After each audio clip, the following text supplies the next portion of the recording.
with the other top names in this year's draft all agreeing to deals, like all of them, they're all, not just this draft year, like all the RFAs for this year have now agreed to deals with the exception of Brady Tkachuk. And with multiple reports saying that Tkachuk's been offered 8x8. How are you currently feeling about Brady Tkachuk's handling of his contract negotiations? I'll begin with you. We got lots of feedback on this. I'll begin with, has your attitude changed at all based on the last couple of weeks? Well, what I'm hearing, that the demand is 8.4. I mean, who knows what the truth is, but I mean, come on. He's probably realistically not even worth 8 compared to what the other players assigned for. His comparables in the marketplace, he's probably not even really worth 8 times 8. So to be sitting there holding out for another 400,000 a year is kind of sad.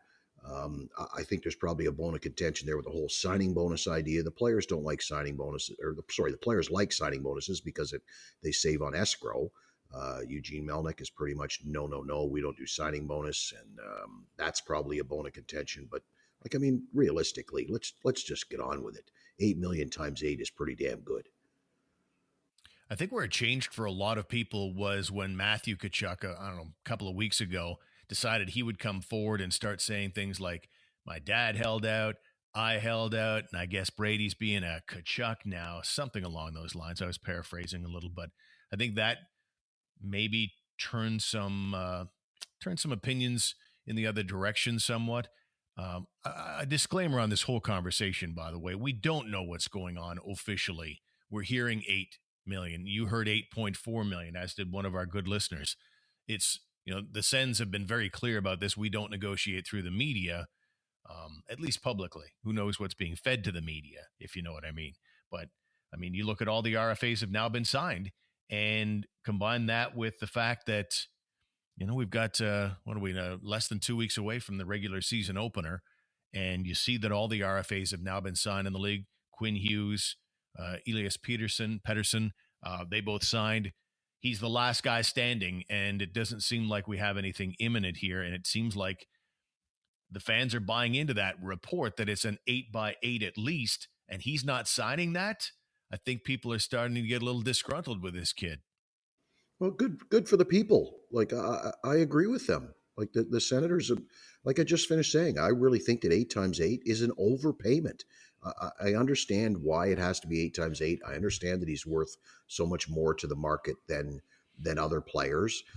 His position here, his leadership skills, the way he plays the game, the fact that they've never been able to hang on to people. So yeah, they're going to have to pay a little bit of a premium tax on top of whatever offer they give him.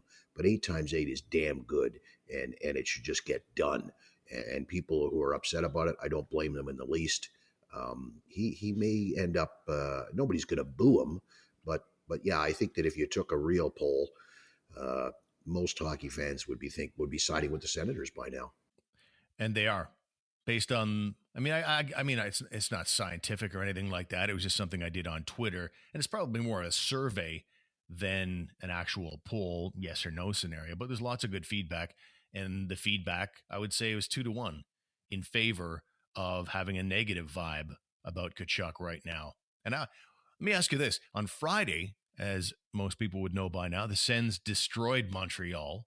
Montreal had kind of their B team out there, but I mean, it was a 7-2 waxing on Friday night. And yet Alex Formenton looked pretty good on that top line with Batherson and Norris. 2 goals and an assist, and has the wheels and more. He's faster than those other 2 guys. Didn't look that bad in that line, did he? Well, it brings a whole other element, right? Like, Brady Tkachuk is not a speedster. He's not a fast player.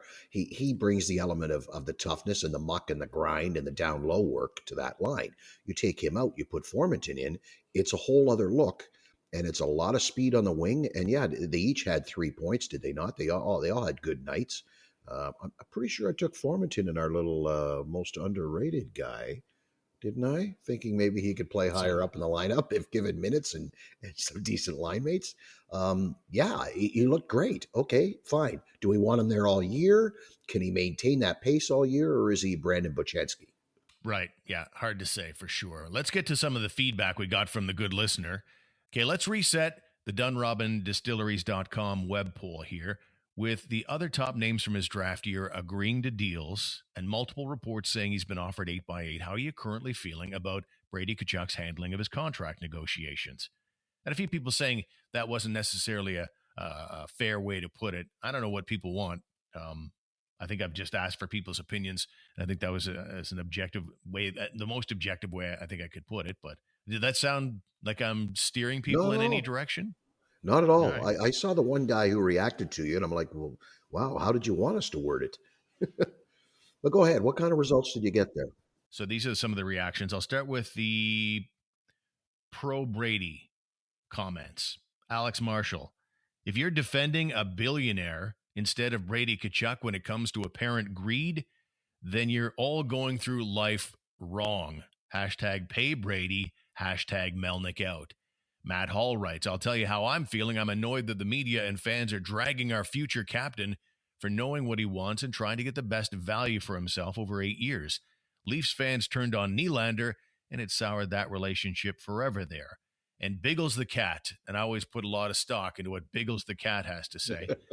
Fans in the replies here are being too dramatic. The deal will get done. Ottawa wants Brady. Brady wants Ottawa. I've turned my back on him. Please, there's still lots of time. It's a big, complicated contract. Let these guys sort it out. He'll be here soon.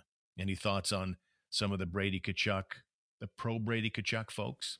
Well, they are correct. It will get done. I'm sorry, but the idea of we're a billionaire, therefore I can pay him, I should be able to pay him whatever he wants is wrong because you're in a league with a salary cap. There are limits here to what you want to pay, what you can pay, first and foremost, and then limits to what you want to pay. You've got other guys coming up down the road who you're going to have to pay. You have to project your salary cap down the road for 3 or 4 years. And on top of that, the big problem is the COVID with the stagnant cap. Is it going to go up again? When is it going to go up again? You've got to be very careful how you spend your dollars now so that you're not in trouble 3 years down the road when Josh Norris wants 8 by 8 or Alex Formenton. He wouldn't want that much, but Sanderson, you've got other players to be concerned with down the road. So an extra 400 grand on AAV to Brady Tkachuk now can cause serious problems later. Right. So let's get to the other side of the coin. And like I say, it was probably 2-1. You can check out the poll yourself at TSN Steve on Twitter. It was about 2-1 in favor of feeling negative about the whole thing right now. Krusty the Clam writes, I don't know why these people have these nicknames. I love Brady and I don't want to tear him down, but 50-point guys, to your point, Greg, but 50-point guys are not worth $8 million, never mind 10 or whatever.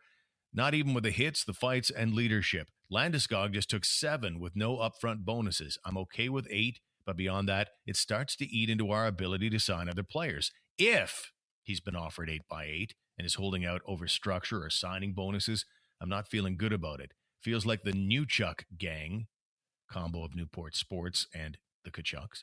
The New Chuck gang wants to pit his popularity against Melnick's unpopularity. They know 8 by 8 is more than he's worth, even with the leadership and the winning smile. Jeff Canada writes, I think he's losing some shine, starting to look a little greedy and entitled. I've always liked him, but if he's been offered 8 by 8 and turned that down, man, that would be disappointing. How much money do you need? And finally, Justin Mercier, I'm shifting my opinion. I feel for the Sens now. Family Tkachuk is relentless, and I heard it's now north of 8.4 mil. Greedy Tkachuk never came close to 70 points and has put up Tom Wilson stats. First round pedigree, 6 years, 31 mil, still overpaid. Time for change. My new favorite line is Formenton, Norris, and Batherson. So that's just a few of the folks that react negatively about the current situation based on what they think they know. And it's very much in favor of the negative side, unfortunately, for Brady. And it all makes sense. Like everybody makes a valid point. Both sides here, everybody who's written here has pretty much made a valid point. At least the ones you've chosen to read. Um, you can pick holes here and there. Is Brady worth 8 million? No. Like I said earlier, on the open market to some other team, uh, I don't think he gets 8 times 8. His comparables, none of them make 8 times 8. it's because of the market that he's in. It's because of the role he plays here. And it's because of the specific circumstances surrounding the past players of his ilk with this club who didn't get signed. So because of that, he's kind of holding the Senators over the barrel, saying, well, I'm sure they're scared crapless that they're going to lose another one and look bad, and the media and the fans will be all over them if they don't get it done to the liking of everyone. So that allows him to ask for a little more money because the Sens are, I don't want to say desperate, but they need to get this done far more than Brady needs to, right? Like the Senators need an 8-year deal, locked him up far more than Brady needs to sign for 8 years. For God's sakes, he could sign for one. He just doesn't need to do this if he doesn't like the number. We all know the NHL is a brutal business. Everybody says, make hay while the sun shines, get yours. People understand the business side of things. But again, the Matthew commentary, you think about, fans are living and dying already with the training camp news. And we'll talk about cuts here in just a moment, a bunch of releases that happened today. They want to follow the team. They want to see them have proper preparations. And he's affecting that with this. He's the only RFA left in the league still holding out. Then you think about the demands that will potentially affect the club's ability to sign other players, teammates down the road. So that's not particularly appreciated by fans or maybe even some of his teammates. So a lot of people were saying, Greg, on social media that maybe they're reconsidering the captaincy as well. While most people, I think, were very pro Tkachuk when it came to the captaincy, all those things I just talked about regarding Tkachuk has them thinking, yeah, maybe Thomas Chabot is the next captain of the Ottawa Senators. Do you think that that's an overreaction? Yeah, I do. You got to learn to separate the on ice from the off ice, the business from the game. What he brings to the table, his performance on the ice, his leadership skills on and off the ice, his presence in the community, his presence in the room, all of those things say he's your captain. And if this contract crap wasn't going on, nobody would be questioning whether he's captain or not.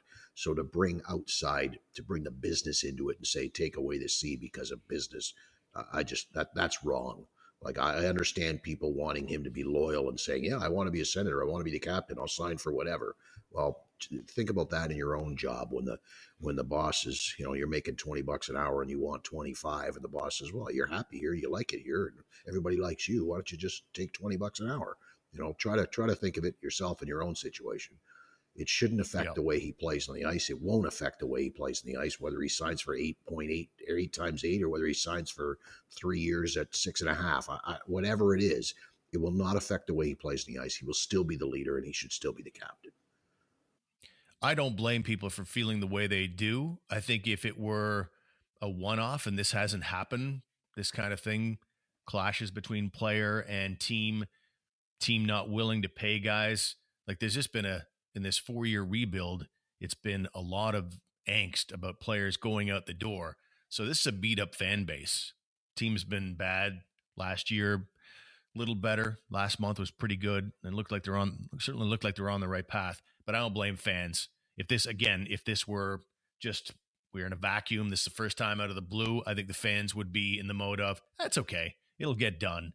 But this is a beat up fan base. This is an irritated fan base, and they want action. They want this thing to be resolved ASAP.